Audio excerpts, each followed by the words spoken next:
Hello everyone, welcome to my channel. Please subscribe and keep watching more details. 10 of Voight's scariest moments in Chicago PD. Hank Voight has easily been one of the most polarizing characters in Chicago PD all through his time in the series. For the past decade, Voight has been recognized for his tough demeanor as the intelligence leader and aggressive interrogation tactics toward suspects. He is a police sergeant who always puts his unit and those in peril above himself. Voight takes drastic measures and goes beyond the law to take down murderers and criminals in Chicago. Throughout his tenure on the show, Voight has experienced several scary moments, including losing individuals close to him and those he tried to keep out of trouble.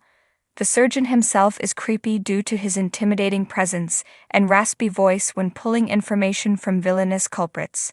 Since Voight plays his job close to the chest, he's been in many life-and-death situations, including a close call in the Chicago PD Season 11 finale.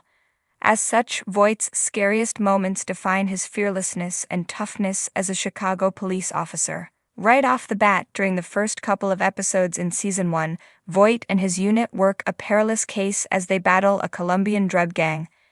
Antonio Dawson's partner, Detective Julia Wilhite, is shot and killed in the pilot episode, and by the end of it, Antonio learns that the gang kidnapped his son. Voight helps Antonio find answers to the whereabouts of his child by beating up a suspect. This moment is pivotal in introducing Voight's intense methods of interrogation, which have become a nightmare for criminals and killers who cross Voight and his unit. Voight's beatdown of a Colombian drug member proves his devotion to Antonio and the team, especially when the life of an officer's child is in jeopardy. It also shows Voight's persistence in seeking justice for the city by any means necessary. It's rare to see Voight placed in danger in his own home. However, this is one of the few instances in which the sergeant and Olive, the pregnant girlfriend of Voight's son Justin, are attacked by house burglars who steal money from Voight's safe. To get payback, the sergeant goes after those responsible for the burglary. This includes Carl, who Al Alinsky overpowers, while Voight threatens to break his fingers with pliers if he doesn't answer who ordered the robbery. This is one of the first cases that hit close to home for Voight, since he and his son's girlfriend faced a life-threatening situation. Despite getting answers from Carl, Voight still breaks a few fingers to make the point that no one has the right to mess with him and his family at home, or there will be consequences. Throughout the early years of Chicago PD, Voight has always been devoted to protecting his son Justin. However, he has been in trouble with the law on several occasions. One of them involves the murder of a crime boss. A drug dealer named Joseph Catalano has proof of Justin's involvement with the crime boss murder. Voight kills Joseph, so Justin isn't in danger and is sent to the army to get away from Chicago for good. This case establishes Voight's love for Justin and his willingness to get him out of harm's way, even if it means killing a thug connected to a crime boss. However, this also shows Voight's ruthlessness in taking on any high-level criminal to protect the people he cares for. What makes Joseph's demise intriguing is that it isn't shown on camera, but his body is found washed ashore in the Chicago River. Given Justin's situation in Chicago PD, Voight's involvement in Joseph's murder is predictable. No matter how much Voight tried to protect his son, Justin ultimately met his demise, leaving the sergeant emotionally distraught. As a father, Hank feels that he failed to keep his son away from the dangers of Chicago. Although Voight gets his revenge and kills Justin's murderer, Kevin Bingham, this case haunts Voight years later when he loses young victims, including Noah in Season 11. This episode reveals a broken Voight who is completely devastated after losing his child. Voight hands Justin's killer one of the most horrifying punishments by forcing Kevin to dig his own grave before the sergeant fatally shoots him.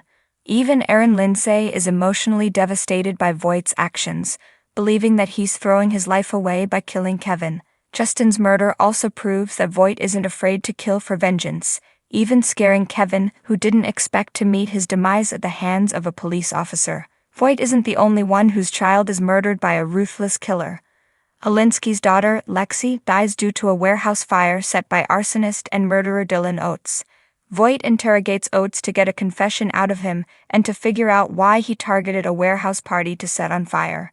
Hank attempts to scare Oates by asking him who broke his heart to make him commit such a heinous crime.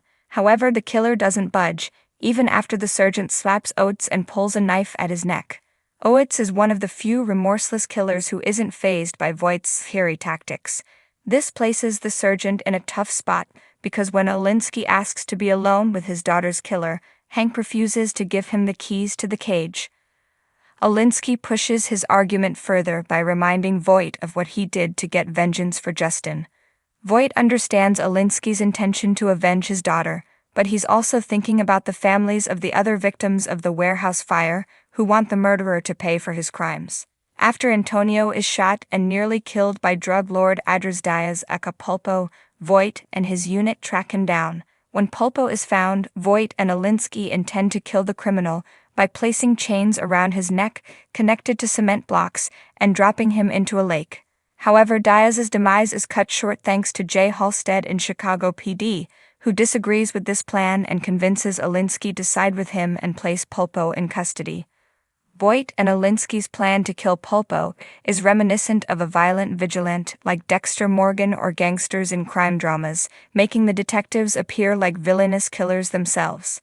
This episode also reveals Halstead's disapproval of Voight's extreme methods of violence and torture towards criminals, since Jay is more of a by-the-book officer who intends to follow the rules.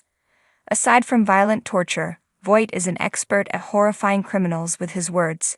For instance, when Hank interrogates Clyde Dupree, a man who runs a child sex trafficking ring, he threatens him by mentioning how his ability to live will be in agony. This includes placing Clyde in the general population as opposed to the special population. This means that Clyde will be stuck with dangerous murderers and convicts who tend to dislike men like him, and will make his life miserable. This scene shows how Voight can be threatening and intimidating towards suspects to get confessions out of them. The sergeant uses his words, as well as going behind Clyde, subtly touching his shoulders, and whispering something in his ear that completely frightens him into confessing his crime. Voight understands how to take his time with a suspect to get what he wants. When torturing a suspect, Voight not only uses violence, but he also gives them a taste of their own medicine. For example, during his interrogation of rapist and kidnapper Trevor Dunn in the cage, Hank takes out a crowbar that Trevor used to torture women to instill fear in him. In this case, it worked, making Trevor sweat, scream, and fear for his life. The beginning of this interrogation is also eerie because Trevor initially thinks that Voight is a medic when he's putting on black gloves. However, when he looks at Hank and sees him take out the crowbar from a bag, he realizes that he's in for a reckoning. Voight also taunts the rapist by telling him he's used to actual physical violence, hence the name of the episode, and uses his weapon against him to retrieve information on Steve Ulrich, the leader of a human trafficking ring. Gregory Yates is one of the most intimidating and scariest antagonists in Chicago PD. He is a serial killer who is obsessed with Aaron and is responsible for the shocking murder of Nadia Dakotas, one of Aaron's closest friends. Nadia's death emotionally devastated Aaron and the entire department, including Hank, who nearly choked Yates to death, after the killer was convicted of all his murder charges and sentenced to life in prison. Voight's public outburst towards Yates underlines his frustration towards the killer because he murdered a pivotal member of their department and several other women. Yates is the one who instills fear in women, but when Voight tells the killer he's going to get what he deserves as he's sent to jail, the fear is now in Yates as he's put away for life, until his demise at the hands of Lindsay later on.